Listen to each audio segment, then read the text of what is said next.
দোকানটা আমি 2বার চেক দিয়ে ভাই কারেন্ট ছিল না, যেহেতু আমি এই পাশের দোকানে আমার একটা প্যান আমি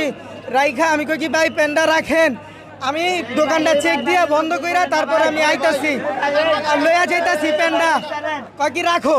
তাই আমি রাইখা ভাই যেহেতু কারেন্ট নাই আমি দোকান 2বার চেক দিছি ভাই, 2বার চেক দিয়ে দেখি আমার কোনো সমস্যা নাই, আমি শাটারটা সুন্দর মতন বন্ধ করে আমি তালা চেক দিয়ে তারপরে ভাই আমি গেছি ভাই, আমি গেছি পাকাপোল ব্রিজ পর্যন্ত। আর আমার মহাজনে ফোন দিছে, ফোন দিয়ে কইতাছে কই তুমি চালু আও, দোকান আগুন লাগছে, তো দেই ভাই পুরা শেষ, দোকান পুরা শেষ। ঘটনা আমি জানি না ভাই, আমি দোকান বন্ধ করে গেছি, শেষ করে আছে আমার এই যে শেষ পেন পাশে দোকান বন্ধ করে গেছে, আমি গেছি বাসায় যাওয়া শুরু আমার দোকান পাশের দোকান আগুন লাগছে ভাই, আমার দোকানে এই ভাই দোকানটা পুড়ে গেছে, নিচে মাল অনেক পড়ছে, আর এই সাইনবোর্ড দেখেন কি অবস্থা ভাই, পুরা গেছে, আমার মানুষ ধুমায় ভাই, আসে জানা মনে করেন মাল কষ্ট করে বাইক করছে, অল্প কিছু মাল পড়ে গেছে আমার, ঠিক আছে আধা ঘন্টা 40 মিনিট দেরি হয়েছে এরকম, আমি তো আইতে আমার 40 মিনিট লাগছে, আমি দেখি কোনা আমার 1,10,000 টাকার মাল ছিল, আমি 1,05,000 টাকার মাল বাই করছি, আর 1,05,000 টাকা মাল আমার ক্ষতি করে দিয়েছে, ঠিক আছে আমার দোকান সব কিছু লাইট মাইট সব ক্ষতি করে দিয়েছে, ফ্যান আবার যা আছে টেবিল সব আগুন লাগা পুড়ে গেছে। মূল সূত্রপাত হলো বিদ্যুতের থেকে, বিদ্যুতের যে ঝামেলা, এই ঝামেলার কারণে দোকান ওটা বন্ধ ছিল, পাশের দোকান মৌসুমী গার্মেন্টস, এই মৌসুমী গার্মেন্টস বন্ধ থাকার কারণে ওইখান থেকে বিদ্যুতের শর্ট সার্কিট, আমার দোকানে বেশ কিছু ক্ষয়ক্ষতি হয়েছে, আগুনে পড়ছে, পানিতে ভিজছে, হয়তো কয়েক লক্ষ টাকার মাল আমারও ক্ষতিগ্রস্ত হয়ে গেছি, কিছু মাল ওদিকে সরাইতে পারছি, কিছু মাল মনে করেন লুটপাট হয়েছে, এইভাবে আর কি চলছে, কার মাল কে লয়ে গেছে এটা বলতে পারি। বর্তমানে পরিস্থিতি ইনশাল্লাহ আমাদের কন্ট্রোলে আছে, তবে এই সমস্ত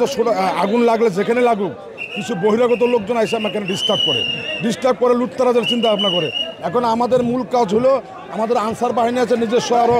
লোকবল আছে, এদেরকে দিয়ে আমরা পুরো এলাকাটা পরিষ্কার করাবো, হ্যাঁ, কিন্তু আইন শৃঙ্খলা বাহিনী এই পর্যন্ত আমাদের এখানে আসে নাই, এটার জন্য একটু সমস্যা হয়েছে। আইন শৃঙ্খলা বাহিনী আসলে অন্তত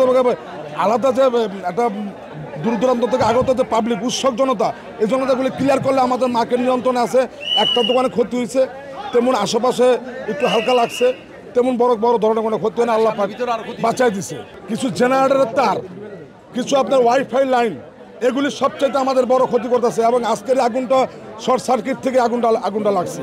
এখন আমরা দেখি এর পরবর্তী পর্যায়ে আমরা সমস্ত লাইন যেভাবে দেখেন পাখির বাসার মতন লাইনগুলো ঝুলে আছে, এই লাইনগুলো আমরা কেটে দেবো,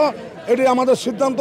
যদি এতে কোনো কারো ঝামেলা আসে সেই ঝামেলা আমরা ইনশাল্লাহ মোকাবেলা করবো। কাজ করেছি 2টা ইউনিট কাজ করেছি, আল্লাহর রহমতে কোনো সমস্যা হয় নাই, যত সময় চলে আসছি এবং যত সময় নিয়ন্ত্রণ করতে পেরেছি আলহামদুলিল্লাহ, আল্লাহর রহমতে কোনো সমস্যা হয় নাই। 4তলা মার্কেটের নিচতলা আগুন লেগেছিল, মোটামুটি প্রাথমিকভাবে 3টা দোকান কিছুটা ক্ষতিগ্রস্ত হয়েছে, আলহামদুলিল্লাহ পুরো মার্কেট জ্বলে যাওয়ার সম্ভাবনা ছিল, তাদের বিন্দু মাত্র কোনো ধরনের কোনো সেফটি ব্যবস্থা তাদের নাই, বুঝতে পারছেন। এবং বাকিটা আমরা আবার আসবো, আবার একটু ইনকোয়ারি করবো, বাকিটা আমরা জানাবো।